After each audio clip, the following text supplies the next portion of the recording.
po, Team Lynn. So, welcome back to my YouTube channel again. So, ayan, is gagawin natin is magkukwentuhan lang. Kasi, mamaya is magluluto ako. So, ayan. So, ngayon nga pala, may pasok kami. Pero, hindi ako pumasok kasi tinatamad ako. So, actually, hindi naman kami as in sa may klase is yung ginagawa na lang namin ngayon is paper sa aming thesis. So ayan, magsusuklay muna tayo kasi matapos ko lang maluto.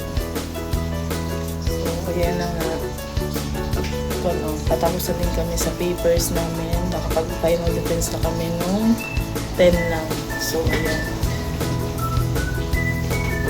So ngayon, nasa bahay lang ako. So, ayan na nga.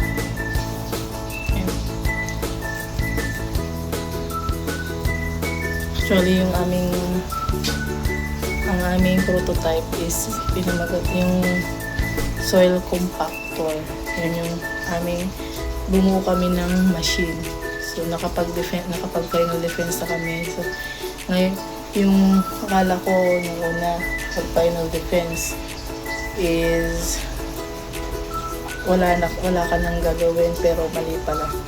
May gagawin pa rin is mas lalong madaming papel na kailangan mong i-apply. For example, yung mga evaluation form, yung 7A and 7C, yung mga summary of recommendation, yung mga ganun siya. So marami pa talaga siyang gagawin. So yan. So ngayon is nagbabalak ko na magbakasyon ulit sa aming province, pero wala pa. Pagkatapos na lang ng aming aksikaso ng papers. Actually, ang aming manuscript is i-English critic na namin. So, ayan, gastos na naman dahil ang bayad sa amin is yung 20 pesos per page.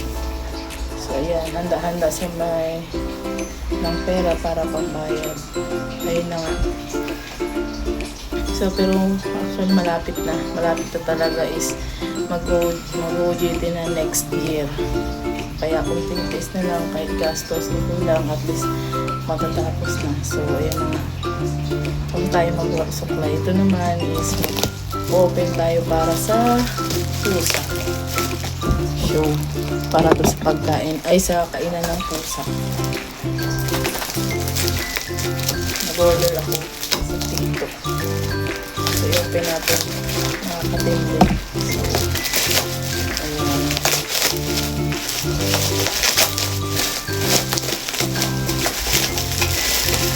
So, ayan.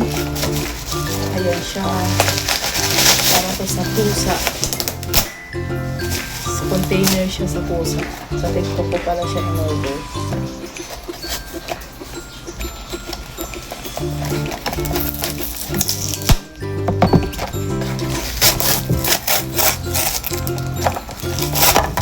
Ayan.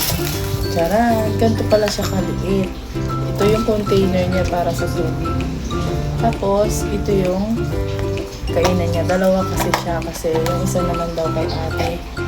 Kaya ate kasi dalawa siya in order ko. Actually, mura lang siya, 159. Dalawa.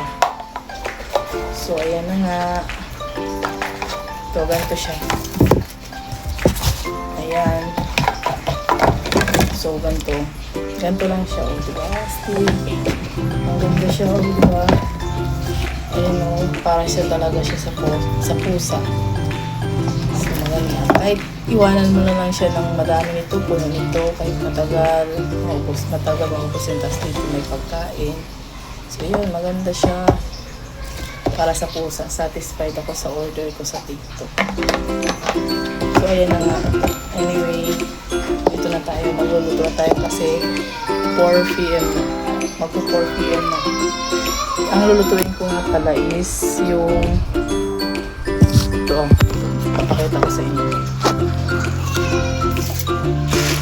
So ito. Tcharan! Yan. Upo. lutuin ko ngayong upo. Hahaluan ko siya ng corned beef.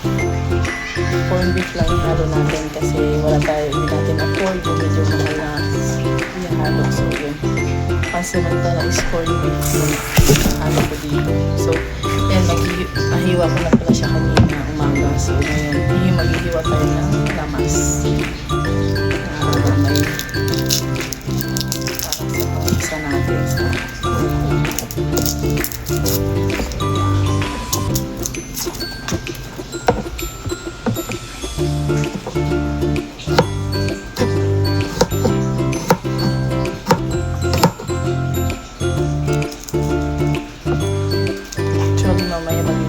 maglilinis pa ako kasi hindi pa ako nakapagbilis. Kasi kanina, umaga, tinatamad ako yung tumilos. Panood lang ako ng panood, pero ngayon hapon, maglilinis tayo kasi pagdarating na yun si ate. Pagalitan tayo paghintay ng linis. So, yan. Mamaya na lang pagkatas ko magluto.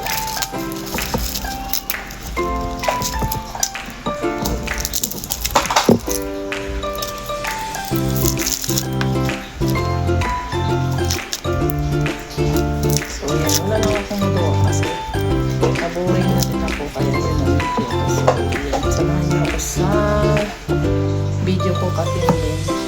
So, yan. Magluluto tayo ng ulam panghapunan. So, yes.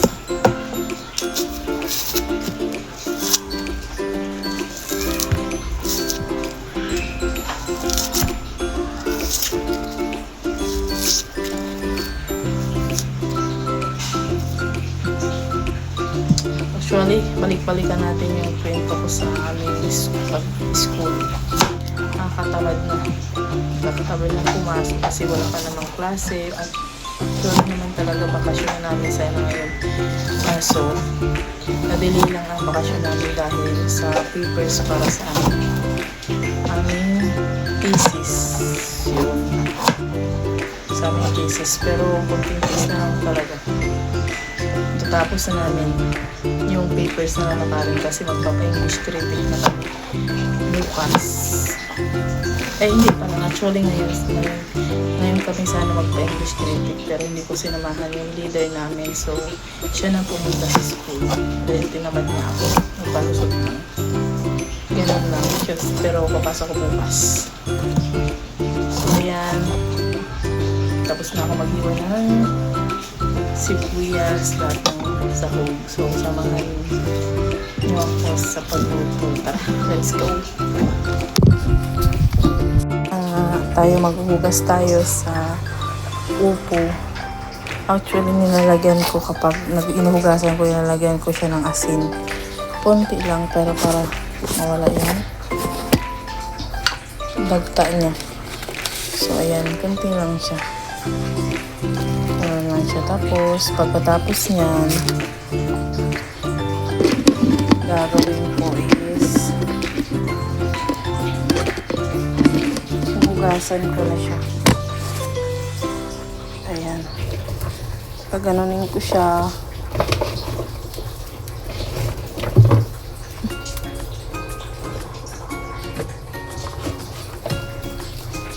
Tapos, lagyan ko siya ng tubig.